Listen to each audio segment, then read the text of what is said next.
Pagbasa mula sa unang sulat ni Apostol San Pablo sa mga taga-Tesalonika. Mga kapatid, dahil sa inyong pananampalataya kay Kristo, ay naaliw kami sa gitna ng aming pagkabalisa at mga hirap.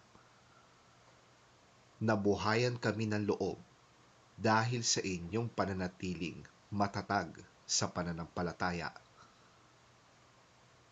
Paano kaya namin mapapasalamatan ng sapat ang Diyos dahil sa kagalakang natamo namin dahil sa inyo? Mataimtim naming idinadalangin araw-gabi na kayo'y muli naming makita at mapunuan ang anumang kakulangan sa inyong pananampalataya. Loobin nawa ng ating Diyos Ama at ng ating Panginoong Hesus na makapunta kami dyan sa inyo. Naway pasaganain at pag-umapawin ng Panginoon ang inyong pag-ibig sa isa't isa at sa lahat ng tao, tulad ng pag-ibig namin sa inyo. Palalakasin niya ang inyong loob upang kayo'y manatiling banal at walang kapintasan sa harap ng ating Diyos at Ama hanggang sa muling pagdating ng ating Panginoong Hesus kasama ang kanyang mga hinirang.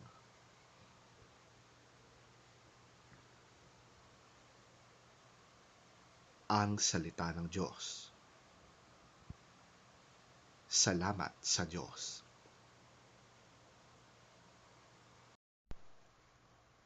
Ang mabuting balita ng Panginoon ayon kay San Mateo. Papuri sa iyo, Panginoon. Kaya't maging handa kayo dahil hindi ninyo alam kung kailan darating ang inyong Panginoon. Tandaan ninyo ito.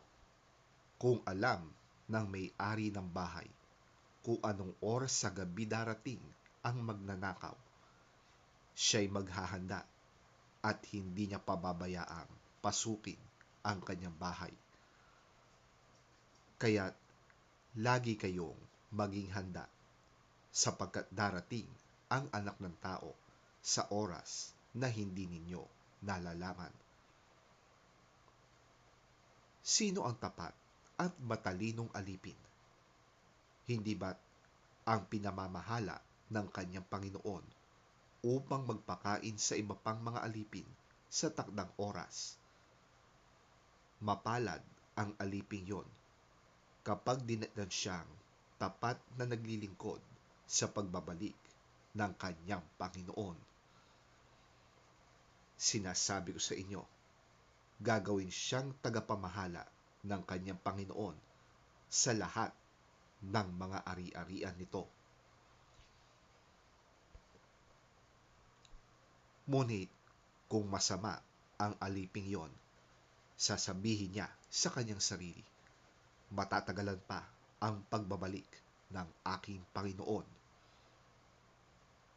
Kaya't sisimulan niyang bugbugin ang ibang mga alipin at makikipagkainan at makikipag-inuman sa mga lasenggo.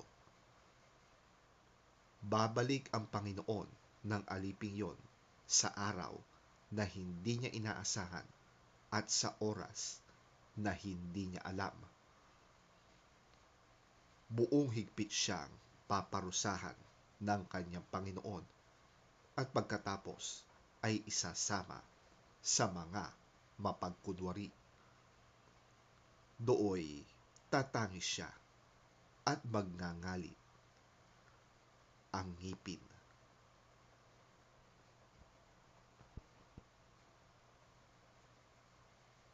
Ang mabuting balita ng ating Panginoon. Pinupuri ka namin, Panginoong Hesukristo.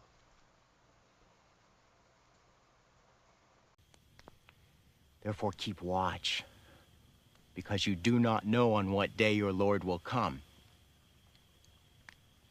But understand this. If the owner of the house had known at what time of night the thief was coming, he would have kept watch and would not have let his house be broken into. So you also must be ready, because the Son of Man will come at an hour when you do not expect him. Who then is the faithful and wise servant, whom the master has put in charge of the servants in his household to give them their food at the proper time? It will be good for that servant whose master finds him doing so when he returns.